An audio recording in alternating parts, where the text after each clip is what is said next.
420, today's date, or something more special to you. Perhaps it's a banner day for people who like to consume cannabis and think it should be legal.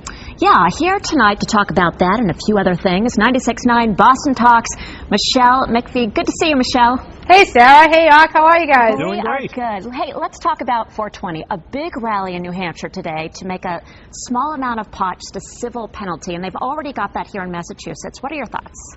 Well, I'm wondering if there's Dorito dust all over your desk from a little too much partaking, perhaps, you two, and celebrating today's significant day for potheads. Can you imagine? I mean, here in Massachusetts, the potheads get to actually celebrate every single day because of the Moonbats, who passed question number 2 that made pot legal. The gangbangers are psyched, the potheads are psyched, and now they're trying to take this movement nationwide. It's ridiculous. So we're talking about small amounts here. I mean, has it made that big an impact here in Massachusetts? Well, I think it's made it a lot easier for the Lucerne Street Dogs, which is a street gang based out of Mattapan, and one of its members is accused of shooting a Framingham cop in the head. It's made it easier for those guys to raise some revenue by selling pot because it's not illegal for them to actually sell small amounts. So, sure, it's had an impact.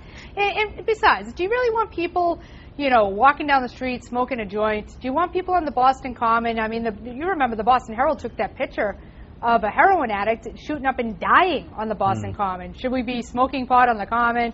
I mean, it's ridiculous. It's like these hemp fests. It's always an excuse for weirdos that have horse dung in their hair to prance around in hippie skirts. Hey, though, I asked a bunch of my Twitter followers, should pot be legal? And an overwhelming amount of those who responded say yes, as long as it's taxed and regulated like alcohol. What are your thoughts about that? You know, Sarah, that's a good point. If we are going to legalize it, we might as well tax it. We're getting taxed for everything else, including they tried to give us a tax for FaceTime at the registry, if you remember correctly. So to me, it seems like a fair tax. I mean, think about what's going on. And you guys interviewed last week Bristol County Sheriff Tom Hodgson, and he came up with a great idea.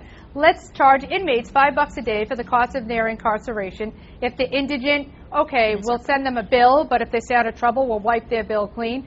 That's an unfair tax. That's an unfair tax on the inmate. But what about the taxes we pay on those inmates every day? We gave one of the inmates, and it was a Fox 25 story by Bob Ward, we gave one of them a mammogram last week.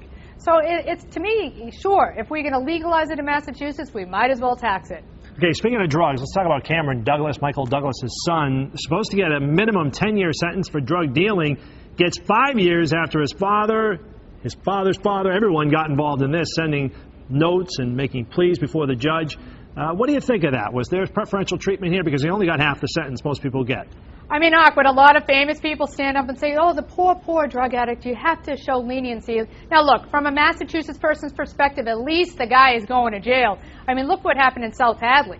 Here, we have an accused statutory rapist who was involved in, allegedly, in the brutal bullying of Phoebe Prince, gets locked up over the weekend for drunk driving, and the judge releases him again on personal recognizance. So I was buoyed by the idea that Cameron Douglas was at least going to go to jail. But it is funny. Do you think if Michelle McPhee got locked up so many times like Cameron Douglas, and I didn't have any famous friends attesting on my behalf, that I would have gotten a half of the sentence that the prosecutors recommended? You have a good point right there, Michelle.